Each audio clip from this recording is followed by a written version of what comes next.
warahmatullahi wabarakatuh. Halo guys, perkenalkan nama saya Vina Rahmawati dari kelas 12 Akuntansi B SMK Negeri 1 Kersana yang terletak di Kabupaten Brebes, Provinsi Jawa Tengah. Di kesempatan kali ini saya akan mereview sebuah novel yang berjudul Ranah Tiga Warna. Novel Ranah Tiga Warna ini merupakan karya kedua dari Ahmad Fuadi yang diterbitkan oleh PT Gramedia Pustaka Indonesia tepatnya pada bulan Januari tahun 2011. Buku ini mempunyai halaman 473 dan jika kalian berminat untuk membeli buku ini, kalian hanya perlu menyiapkan uang sebesar 98.000, kurang lebihnya segitu ya. Ahmad Fuadi tersendiri sudah mempunyai 5 karya tulis dan dia juga sudah banyak mendapatkan penghargaan pada tahun 2010 dan juga 2011. Selain itu, dia juga pernah menempuh pendidikan sampai ke luar negeri. Berikut data-datanya. Berikut adalah biodata dari Ahmad Fuadi, seorang penulis yang berasal dari Maninjau, Sumatera Barat. Novel Ranah Tiga Warna ini menceritakan seorang pemuda yang bernama Ali Fikri. Beliau ini baru saja tamat dari Pondok Madani.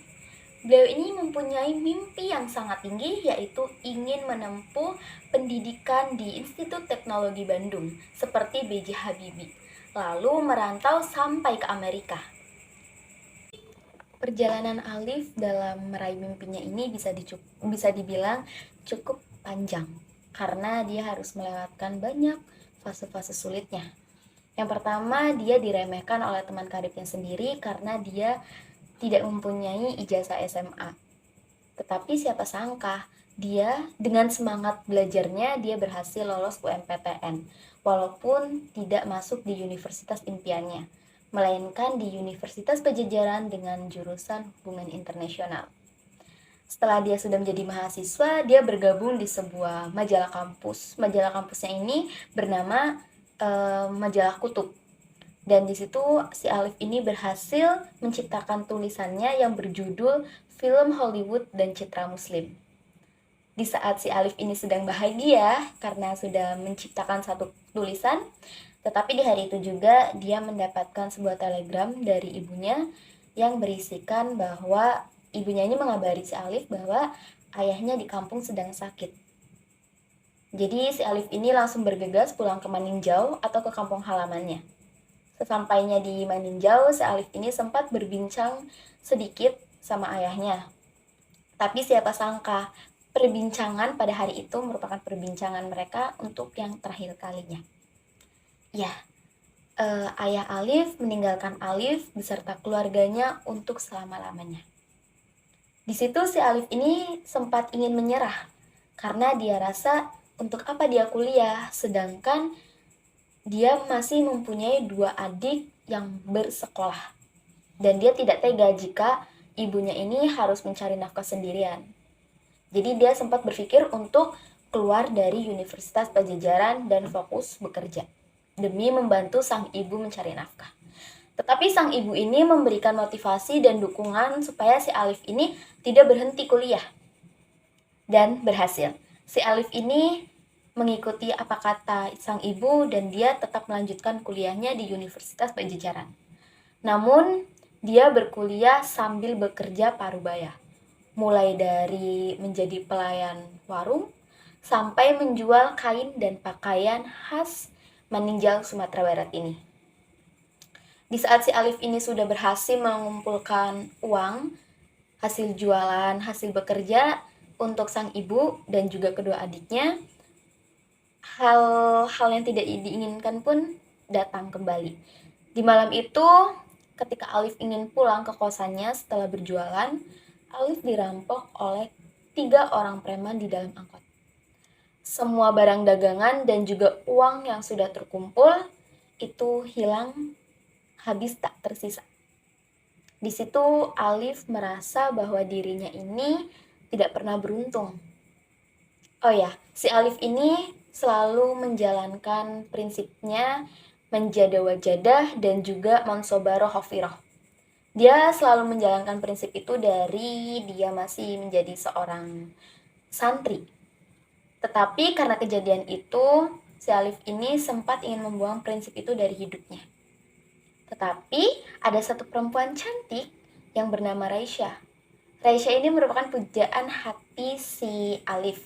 Si Alif ini menyukai Raisya sejak pertama kali melihat Raisya. Dan si Raisya ini sempat memberikan masukan juga dan dukungan kepada si Alif supaya dia bangkit dan tidak merasa dia itu tidak pernah beruntung. Harusnya si Alif ini bersyukur karena dia masih diberi kesempatan untuk masuk di universitas negeri ini. Akhirnya Alif ini bangkit dan tidak jadi membuang prinsip itu dari hidupnya. Ya kan siapa kan ya yang gak semangat lagi setelah disemangatin dulu. Itu kan gak mungkin gitu kan. Oke, dia lanjut. Setelah beberapa bulan, si Alif ini mengikuti sebuah program pertukaran mahasiswa di Kanada. Dan si Alif mengikuti tes tersebut bersama sahabatnya. Alhamdulillahnya juga si Alif ini lolos dan akan mengikuti program tersebut. Dan siapa sangka lagi-lagi si Raisya juga lolos. Berarti selama beberapa bulan ke depan Raisya akan selalu bersama dengan si Alif ini. Dan selama di luar negeri, si Alif sering berinteraksi dengan Raisya. Hal itu membuat Alif semakin menyukai Raisya. Perasaan yang ada di diri Alif ini semakin besar. Dan dia pun tidak sabar untuk mengungkapkan isi hatinya kepada si Raisya. Hingga tiba saatnya mereka harus pulang ke Indonesia untuk merayakan wisudanya. Dan si Alif ini ingin memberikan sebuah surat cinta yang sudah ia buat sejak dia masih di luar negeri. Ketika si Alif ini menemui Raisya untuk memberikan surat cinta itu, ternyata Raisya terlebih dahulu membuat Alif kaget. Karena siapa sangka ternyata setelah wisuda ini, si Raisya ini akan bertunangan dengan Randai, teman karib Alif. Makanya kalau apa itu sakit gitu loh. Jangan amat. Kan kalau kayak gitu sakit hati. Dianggap teman sendiri lagi teman dekat kan. Nah di situ tuh si Alif ini sebenarnya gimana ya? Dia tuh bingung mendeskripsikan perasaannya. Karena di satu sisi dia itu bahagia karena sudah menyelesaikan pendidikannya di Universitas Pajajaran ini. Tapi di sisi lain, dia sakit hati karena ternyata pujaan hatinya udah dimiliki orang lain gitu. Oke, jadi review dari aku segitu ya. Dan setiap novel itu kan pasti mempunyai kelebihan dan juga kekurangan nih. Nah, kekurangan dari novel ini menurut aku ada beberapa kalimat di dalam novel ini tuh yang masih menggunakan bahasa daerah.